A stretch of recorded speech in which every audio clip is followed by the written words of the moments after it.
HS Study Assam YouTube চেনেললৈ matric 2027 পৰীক্ষাৰ্থীসকলৰ বাবে আহিছে এটা অতি গুৰুত্বপূৰ্ণ আপডেট। বৰ্তমান মেট্ৰিক 2027 পৰীক্ষাক লৈ ছাত্ৰ-ছাত্ৰীসকলৰ মাজত এটাই প্ৰশ্নই বেছি চৰ্চা লাভ কৰিছে। মেট্ৰিক 2027 পৰীক্ষা জানুৱাৰী মাহতে আৰম্ভ হ'ব নেকি? যদি জানুৱাৰী মাহতে পৰীক্ষা আৰম্ভ হয় তেন্তে পৰীক্ষাৰ্থীসকলৰ হাতত প্ৰিপাৰেশ্যনৰ বাবে সময় কিমান থাকিব?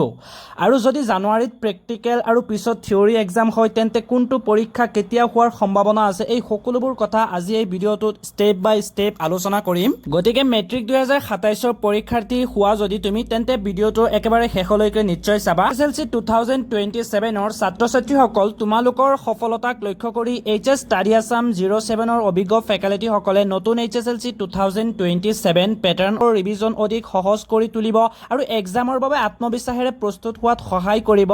যদি তোমালোকে ষ্টাডি মেটেৰিয়েলছ পাবলৈ স্ক্ৰীনত দিয়া হোৱাটছএপ নাম্বাৰটোত এতিয়া মেছেজ কৰিবা আৰু HS Study Assam 07 ইউটিউব চেনেলটো ছাবস্ক্ৰাইব কৰি ৰাখিবা। ইয়াত নিয়মীয়াকৈ তোমালোকে পাবা chapter wise MCQ classes, important questions, complete notes, suggestion and PDF, HSLC 2027 exam updates. ছাত্ৰ-ছাত্ৰীসকল প্ৰথমতে আটাইতকৈ গুৰুত্বপূৰ্ণ কথাটো কৈ দিওঁ যে জানুৱাৰী মাহত মেট্ৰিক 2027 পৰীক্ষা আৰম্ভ হ'ব বুলি এতিয়াই ফাইনেল অফিচিয়েল ৰুটিন বুলি ধৰি ল'ব নালাগে, কাৰণ বৰ্ডৰ পৰা ফাইনেল এক্সাম ৰুটিন প্ৰকাশ নোহোৱালৈকে কোনো ডেটকে সম্পূৰ্ণ নিশ্চিত বুলি কোৱা উচিত নহয়। কিন্তু এতিয়া যি বিষয়টো লৈ আলোচনা চলি আছে সেইটো হৈছে 2027ৰ HSLC এক্সাম আগৰ তুলনাত আগতে অনুষ্ঠিত হোৱাৰ সম্ভাৱনা আছে।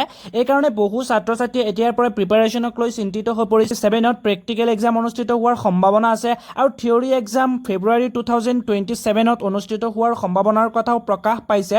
কিন্তু পুনৰ এবাৰ কৈ দিছোঁ, ফাইনেল ৰুটিন প্ৰকাশ নোহোৱালৈকে এই ডেটবোৰক কনফাৰ্ম ডেট হিচাপে ল'ব নালাগে।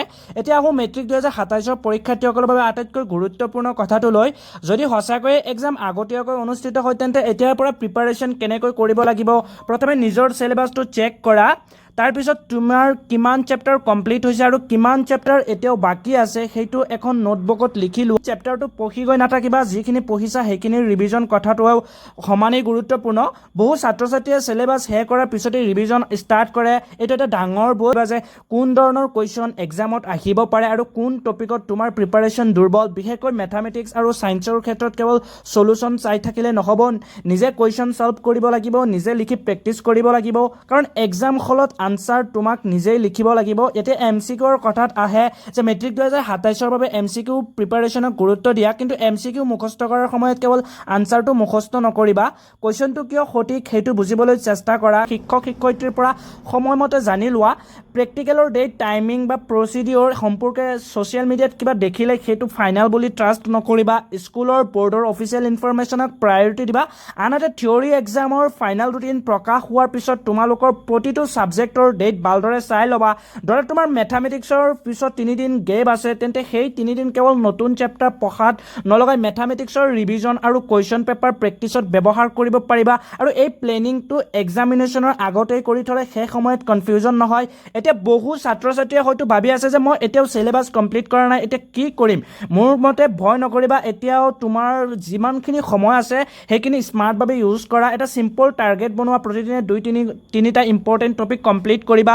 পঢ়াৰ লগতে লিখি প্ৰেক্টিচ কৰিবা আৰু যিটো টপিক একেবাৰে বুজি পোৱা নাই সেইটো টিচাৰ বা ফ্ৰেণ্ডছৰ সহায়ত ক্লিয়াৰ কৰি লোৱা। আৰু এটা কথা, মোবাইলত আপডেট চাবলৈ গৈ পঢ়াৰ সময় নষ্ট নকৰিবা।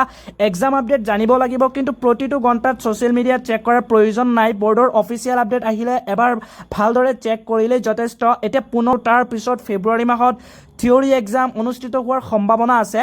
সেই পৰীক্ষাৰ্থীসকলে এতিয়াৰ পৰা প্ৰিপাৰেশ্যন ষ্টাৰ্ট কৰি থোৱাটোৱে আটাইতকৈ বুদ্ধিমানৰ কাম হ'ব, কাৰণ ৰুটিন কেতিয়া আহিব সেই বৰ্ডৰ সিদ্ধান্ত, কিন্তু প্ৰিপাৰেশ্যন কেতিয়া ষ্টাৰ্ট কৰিবা সেইটো তোমাৰ সিদ্ধান্ত। আৰু এটা কথা মনত ৰাখিবা, ৰুটিন অহালৈ অপেক্ষা কৰি প্ৰিপাৰেশ্যন ষ্টাৰ্ট নকৰিবা। ৰুটিন অহাৰ সময়লৈকে যদি চিলেবাছ আগতেই কমপ্লিট কৰি থোৱা থাকে তেন্তে ৰুটিন প্ৰকাশ হোৱাৰ পিছত তুমি কেৱল ৰিভিজন আৰু প্ৰেক্টিছত ফ'কাছ কৰিব পাৰিবা। কিন্তু ৰুটিন অহাৰ পিছতহে চিলেবাছ আৰম্ভ কৰিলে সময়ৰ ওপৰত বহুত প্ৰেছাৰ পৰিব। গতিকে আজিৰ পৰাই প্ৰিপাৰেশ্যনক চিৰিয়াছ কৰি লোৱা। কিন্তু শেষত আকৌ এবাৰ কৈ দিছোঁ যে মেট্ৰিক 2027ৰ ফাইনেল এক্সাম ডেট বা কমপ্লিট ৰুটিন বৰ্ডৰ অফিচিয়েল এনাউন্সমেণ্টৰ পিছতহে নিশ্চিত হ'ব। জানুৱাৰী মাহৰ প্ৰেক্টিকেল আৰু ফেব্ৰুৱাৰী মাহৰ থিয়ৰী এক্সামৰ বিষয়ে যি আপডেট চলি আছে সেইটো সাম্ভাব্য চিডিউল হিচাপে এতিয়া লোৱা উচিত। অফিচিয়েল ৰুটিন প্ৰকাশ হ'লে আমি ছাবজেক্ট ৱাইজ ডেট 80% লিখিবা, যদি 70% কমপ্লিট হৈছে 70% লিখিবা। আৰু যদি এতিয়াও প্ৰিপাৰেশ্যন ষ্টাৰ্ট কৰা নাই তেন্তে আজিৰ পৰা ষ্টাৰ্ট কৰা। কাৰণ তোমালোকে যোৱা বছৰ ফাইনেল 2026, 2025, 2024 আগৰ প্ৰিভিয়াছ ইয়েৰৰ যিসকল